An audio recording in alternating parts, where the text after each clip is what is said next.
لو فارق معاك بجد فعلا ان انت تجيب مجموع في ثانويه عامه او عايز ربنا يكرمك، فلازم تسمع مني الكلمتين دول. عارف انك مراكم او واقع في حته دايره كده انت مش عارف تطلع منها. نهايه الفيديو ده باذن الله المفروض ان انا وانت نكون وصلنا لحاجه، يعني لنقطه كده. من النقطه دي انت تعرف هل انت ماشي صح، هل انت فعلا هتجيب مجموع ولا انت مجرد بتضيع وقتك. اقول لك كلام تحفيز واضحك عليك بكلمتين، انا هتكلم معاك من اخ لاخوه او من اخ لاخته بجد.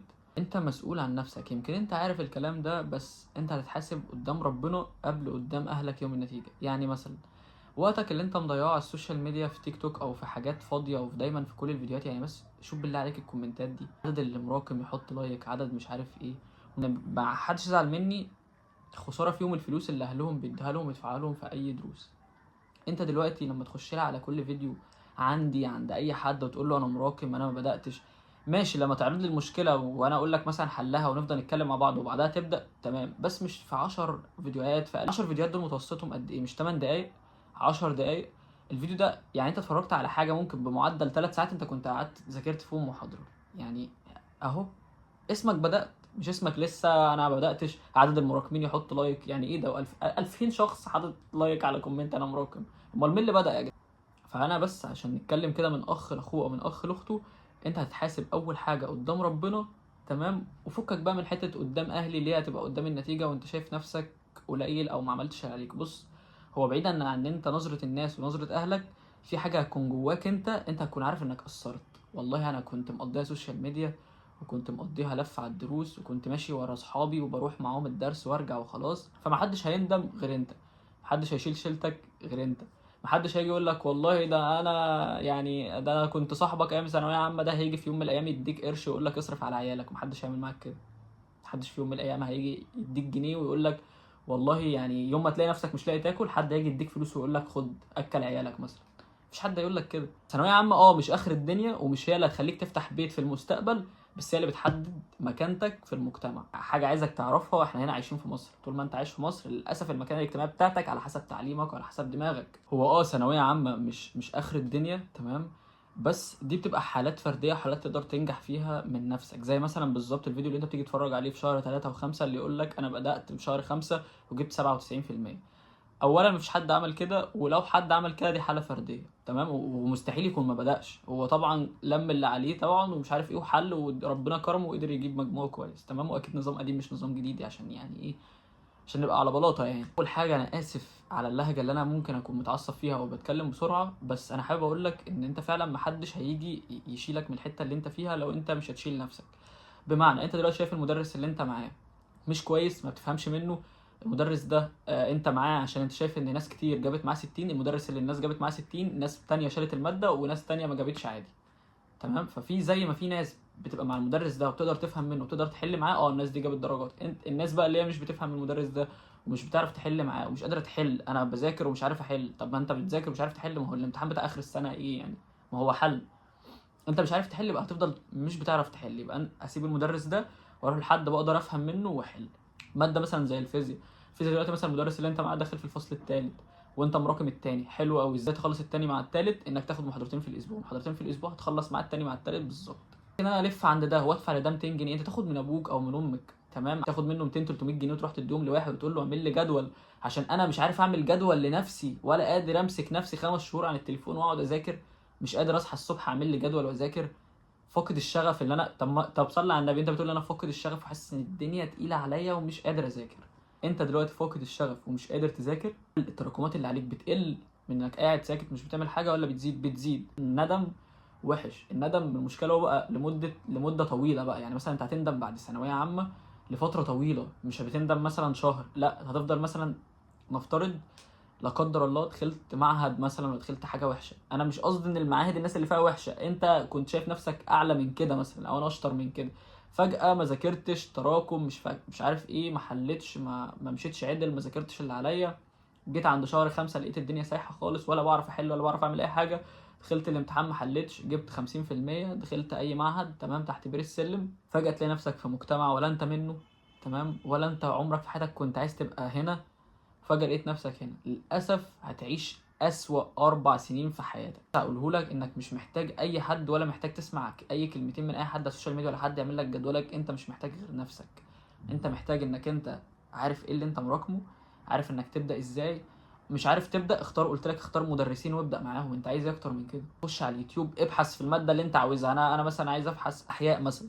فكره الاحياء يعني انا ما درستش احياء، بس مثلا حاجه زي التكاثر دي عليها 12 درجه من الامتحان مثلا، اقعد اذاكرها. هي متراكمه عليا، اقعد اذاكرها اخلصها واشوف بقى بعدها دي ان ايه مش عارف عليا ايه تراكمات. ما هي هتزيد لو ما خلصتهاش. انا مش فاهم دماغك، يعني ايه دماغك اللي تخليك تروح على فيديو تقول له انا ما بداتش؟ اللي مراكم يحط لايك. ايه اللي مراكم يحط لايك؟ مش فاهم. هو بعد ما تاخد اللايك وال2000 لايك ده هتعمل ايه يعني؟ هتجيب 90% في ثالثه ثانوي؟ طيب دلوقتي احنا النهارده 10 12 تمام، 10 12 انت باقي لك على وقت الامتحان 7 شهور. في مواد انت لسه ما بداتهاش، زي ما بشوف في الكومنتات مثلا حد يقول لي انا ما بداتش انجلش. طب انجلش هتخلصه في 7 شهور، فيزياء هتخلصها في 7 شهور، عربي تخلصها في 7 شهور. اي ماده ما بداتهاش هتخلصها في 7 شهور يا ابني. هو انتوا شايفين 7 شهور ده قليل؟ تخيل بتفرج عليا دلوقتي مثلا الفيديو ده اتحط قدامك في شهر 5 وانت زي ما انت. ايه رد فعلك في شهر 5 وانت ميح ولا بتعرف تحل ولا بتعرف تعمل اي حاجه؟ المذاكره الصح زي ما انت بتتفرج عليها دلوقتي، انت بتكون بتتفرج على المحاضره. اول حاجه بتتفرج على المحاضره وانت مركز قوي، مش مركز في اي حاجه تانية. دلوقتي مثلا في قانون قبلك بتكتبه، لا القانون ده مهم. الا لو انت معاك ماتيريال فيها القوانين دي، يبقى كده خلاص مش محتاج انت تكتب حاجه، تمام. بس محتاج تركز قوي وتعرف طريقه الحل بتحل ازاي. تقعد تذاكر المحاضره من الماتيريال دي او من الحاجه اللي انت كتبتها، تقعد تذاكرها شويه. مفيش حاجه اسمها اخلص المحاضره واروح احل، ما طبيعي مش هتعرف تحل.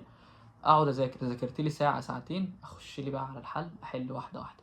سؤال وقف معايا اعلم عليه. وده تبقى تتفرج عليه في فيديو الحل المدرس حله، ما تحلش معاه. يعني ما تروحش تتفرج على فيديو الحل المدرس بتاعك منزله وتحل معاه، انت كده ما بتحلش.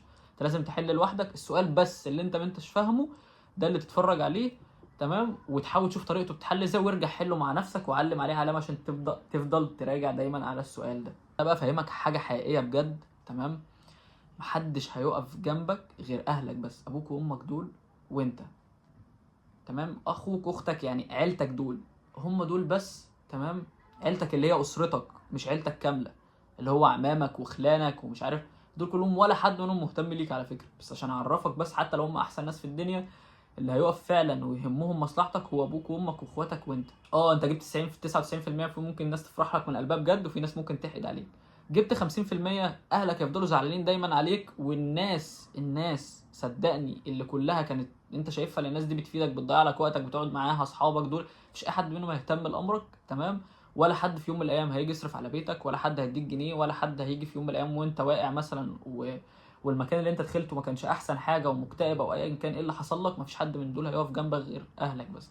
فانت تستحق ان انت تكون في مكان كويس، تستحق ان انت تعمل حاجه، تستحق ان انت لسه قدامك 7 شهور. انا مش جاي اقول لك الكلام ده قبلها بيوم، انا جاي اقول لك ولسه 7 شهور يعني تقدر تبدا عادي. انت ايه اللي مضيع لك وقتك؟ ما يا بتنام كتير، يا بتقعد تلعب، ما انتش فاهم اللي قدامك وبتذاكر غلط، يا انت مش عارف انت بتعمل ايه في حياتك. فاقعد رتبها كده، اقعد قاعده جد مع نفسك.